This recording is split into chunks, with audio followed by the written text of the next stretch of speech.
mentioned at the end, I kept writing down, our hope is, the purpose of this is, we heard that over and over again, but not a logic of this is going to achieve it. It's what we're trying to do.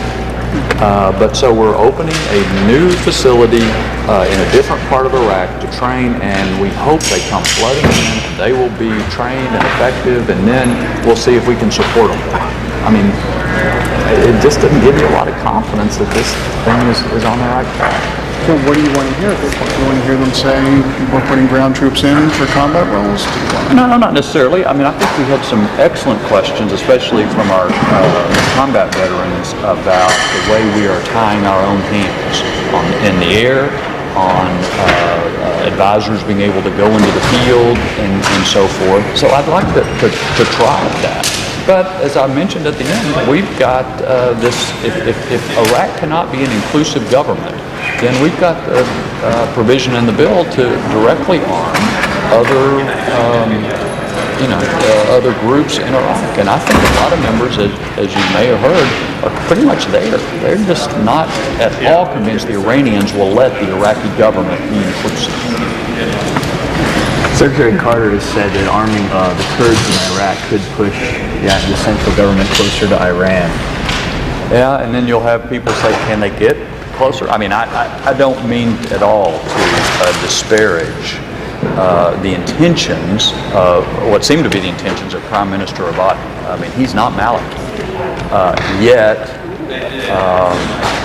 Iran seems very much in the driver's seat here. And that's part of the reason I've insisted in my question to ask about Iran's activities in the region. You can't just separate out Iraq, and as hard as that is to solve, and they admit Syria is harder than that, but you got to take into account what Iran is doing and their influences throughout this region. And by the way, I did not think that I got any sort of answer to, okay, what's your plan for dealing with Iran other than the nuclear issue? I mean, it was, and it's hard. These guys are trying to do their best within the constraints that the White House lets them. But I don't have a lot of great confidence. Where are we with this resolution about removing all these troops from Iraq and Syria? I don't get this resolution. You mean you don't get it? I mean, it was filed. It's coming to the floor today. There's a privileged status under the War Powers Resolution, which is what he filed it under. Now, we could get into a parliamentary debate about whether it's truly privileged or not, but leadership decided, let's just bring it up, vote on it up or down, and so that's what's happening today. Why is it August 14th?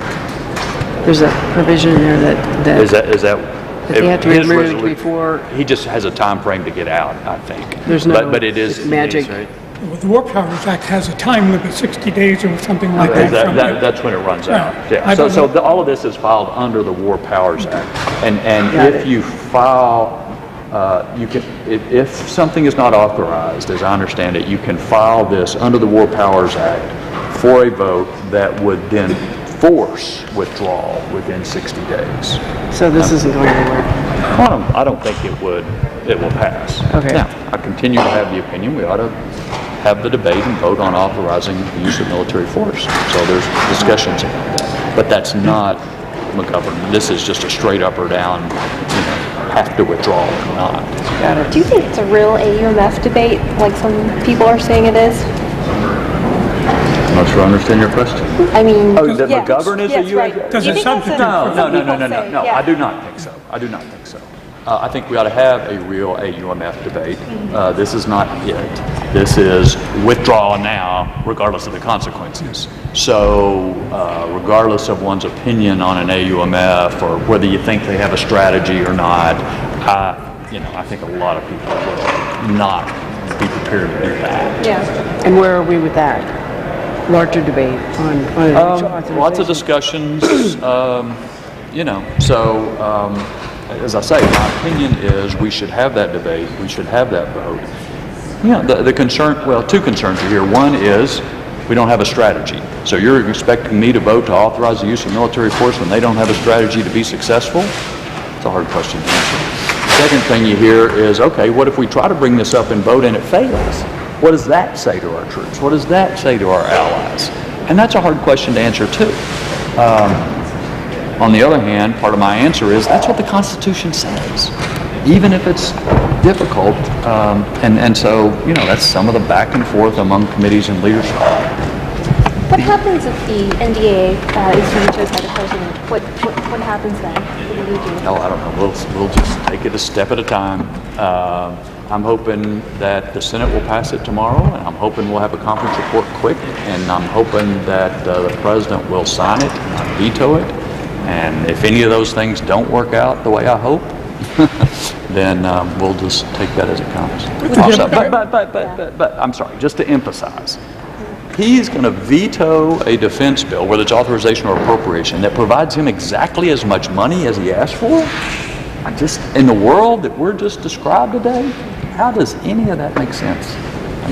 We're looking at the 1,200 pieces of heavy equipment going to Eastern Europe and the Baltics. Is that appropriated at all, or would it come out of contingency? I mean, it's being considered, so. I don't know the answer. It would be operation and maintenance that would move it, because as I understand it, it's moving it from one location further to the east. So there would be some cost in rail or truck or driving, transportation costs. That would be out of O&M cost, whether that is out of the OCO O&M or the base. Do you have any thoughts about the? Well, it is part of the contingencies of a dangerous world. And as you saw, a lot of what we have in the overseas contingency account is O&M funds. So, not just for the Middle East, but also for what's happening in the Far East and in the Eastern Europe as well. On Syria, Carter said that there weren't enough people entering the program to send a force in to fight ISIL. Was that news to you, and is there any hope left for that program? Hope is not a strategy. Isn't that the theme of the day? I don't know. He is not the first person who has said Iraq is easy compared to Syria. And I see little prospect of having a ground force that we train that can push back against ISIL in the near term. So what's happened recently is it's the Kurds who have made some gains in the north, and I appreciate that there's somebody there, willing to fight. But the Kurds are not going to remove ISIL from Syria. They're doing good work, but they can't do it on their own. So, Thank you. All right, thank y'all. Thank you. Good rest of your day. Thank you. You too.